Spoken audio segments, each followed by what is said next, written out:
Alrighty, my friends, what is up? Welcome back to another video. I have had a lot of people ask me what my favorite books are, right? Books are fucking amazing. I get this question maybe like once a day, maybe even more. Books, they've changed my life. I'm sure they've changed yours. That's why you're looking for more to read, of course. So we'll hop straight into it with my book recommendations. And now I want you to keep in mind that this doesn't really have anything to do with business, but they have helped my business in more ways than one. And the reason that is because of pattern recognition and because business, you're working with other people. So understanding other people, improving yourself, gaining that self-awareness is also a business hack because you are gaining awareness of how other people live. You're diving a bit into psychology, whether you know it or not, etc., etc. And where I've learned most of my business stuff is through trial and error and specific knowledge via courses. So in terms of business, I recommend courses over books unless you want a foundational understanding of like influence, persuasion, specific tactics, whatever it may be. But in terms of self-improvement or even spirituality, philosophy, definitely recommend books. So the very first one is The Power of Now.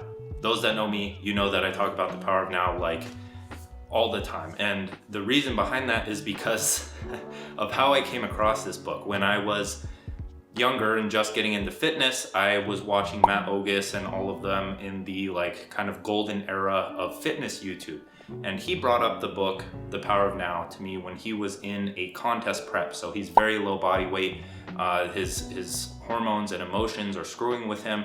So he resorted to mindfulness and the power of now to help with that. And he talked about how it really helped. Now, how I came across this book is first year of college. I was smoking weed in the top of a parking garage on campus. Long story short, I ended up getting arrested for smoking on campus and I thought nothing would come of it. And when I went home for the summer to work as a lifeguard, I got a letter in the mail from the court and it was like, you can either go through this 12-week program, pay like $5,000, or you can go to court, try to defend your case and possibly be convicted of a felony. And so I'm like, well, fuck, this isn't good at all. I went through a couple days of just like worrying a lot, being super stressed out, didn't show my parents. It's like, I can't afford $5,000 as a college student working a part-time job over the summer. It just wasn't gonna happen. And so I picked up the book, The Power of Now, read through it, and kind of all my worries just washed away. Now, the thing with this book is that you have to be open-minded. You have to be at a specific level of development, right? In terms of like the pre-trans fallacy, you can't be in the pre-rational stage, or maybe you can't be in the rational stage if you're trying to absorb the teachings of this book, because it's just not going to make sense to you. It's going to sound too woo-woo. You haven't had those spiritual experiences before, that direct experience to kind of open your mind to this world and the difference between animal and human, right? So Power of Now, highly recommend. I also recommend A New Earth, which is his sequel. After this, it's Eckhart Tolle's sequel, so I also recommend that. Now, the next one is The Way of the Superior Man, and this is by Deida. It's also a spiritual book. A lot of these are philosophy, spirituality, which is pretty much like non-scientific psychology in a sense. It's just the things that one, psychology either has discovered scientifically or has yet to discover and is just based on direct experience. So it's kind of a way to get more information and try things out and experience things directly for yourself rather than relying on science to give you this black and white, yes, you should do this, no, you shouldn't do this. That's not how humans work in a sense. And now I'm not discounting science at all, but just saying. And now The Way of the Superior Man, what it is kind of like a spiritual guide to masculinity. What masculinity is supposed to be, rather than the toxic shit and the ego, what would you call it? The egoically driven toxic masculinity that you see nowadays. This will help you understand it on a much deeper sense and kind of that masculine feminine balance, while being able to like be in a healthy relationship as a masculine man. That's one thing that he prefaces this book with, is that it won't really apply to the people that have more of a feminine essence, right? It applies to the people that have that masculine essence and don't know how to harness it for fulfilling relationships with that masculine feminine dynamic. Now, the next one is the Kybalion.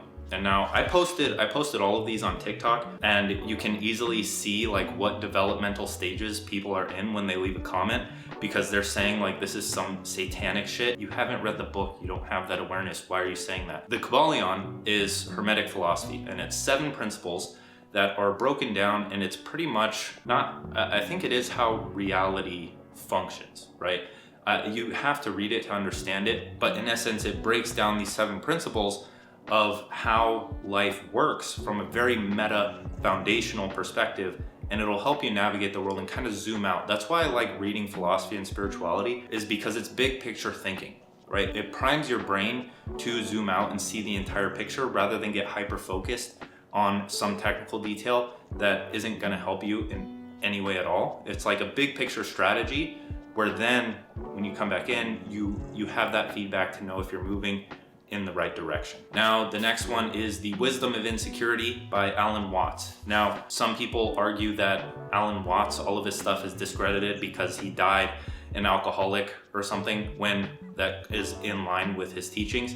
He doesn't say anything. He's a bodhisattva, right? He's still human. But the thing I love about Alan Watts is that he serves as inspiration for my writing and just the way I want to be able to think, right? He's very poetic. What he says is art. Like his writing, his speaking, it's art, and it has taken a lot of practice, and that's what it is for me. While the contents of the book are absolutely amazing, the real value that I pull from it is kind of just being awestruck by how he wrote that specific thing, and that alone holds value within itself. It really does. Now, the next one, this will be the last spiritual one, kind of, is Awareness by Anthony de Mello. J.K. Molina, a lot of you know him. He turned me on to this book. It's fucking great.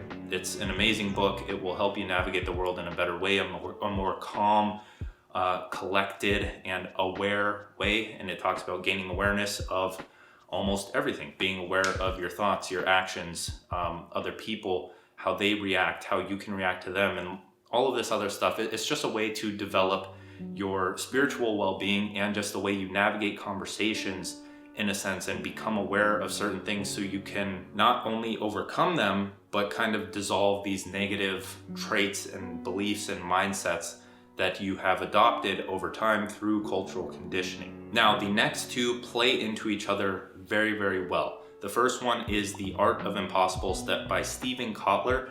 I don't have these books anymore because they're on my Kindle, so I can't show them to you.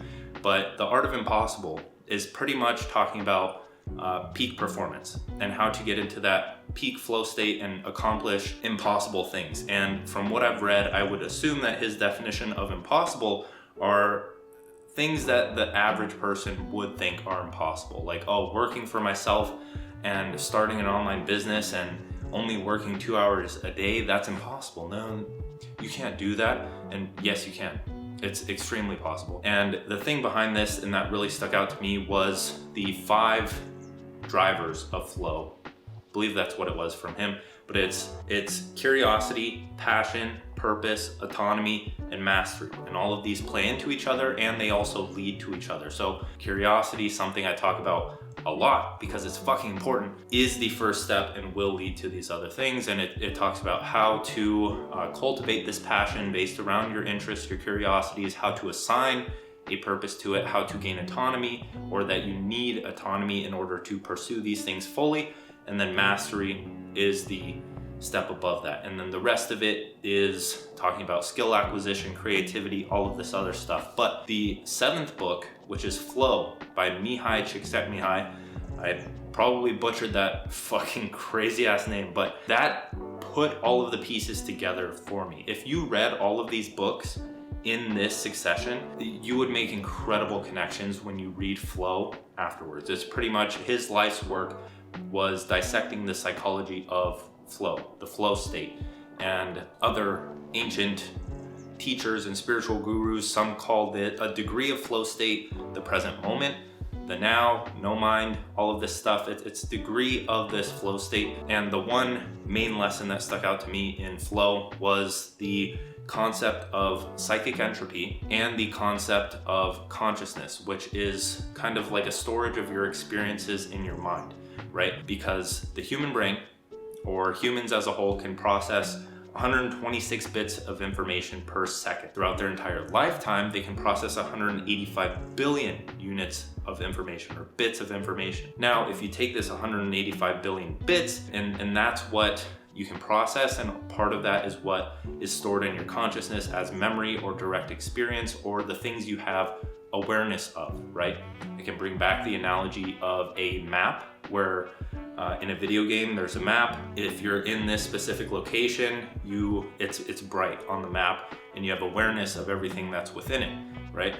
And then if you venture into the unknown or the darkness and you shine the light of awareness on that map, then it opens up, but it also gets stored in your consciousness, right? Or in your head, and you can pull from that experience. And now this 185 billion bits of information is your potential as a human being, right? The depth of information that you store in this 185 billion bits is it matches your potential or your experience level in a game, right? Because if you're just going through the motions of life and you're experiencing this very shallow and average existence, and you aren't making connections or diving deeper into specific areas of life where more connections are made that many people haven't discovered before in their life, by doing and acting and building businesses and like getting fit in the gym, you start to operate at a much higher level, and life becomes much more meaningful and fulfilling. And that is the main topic and lesson of the book. So those are the 7 books. I have many more that I could give. So if you like this style of video and you want more book recommendations, let's try, I don't know what the average number of likes I get. Let's try to get to 100 likes. 100 likes, not that much. If I can get to 100 likes, I'll make a part 2 of this. Leave a comment as well, letting me know what your favorite books are, and if there are any that I left out, or just if you want to know more. And then of course, as always, Discord, newsletter, private community, link in the description. And with that, I will see you in the next video.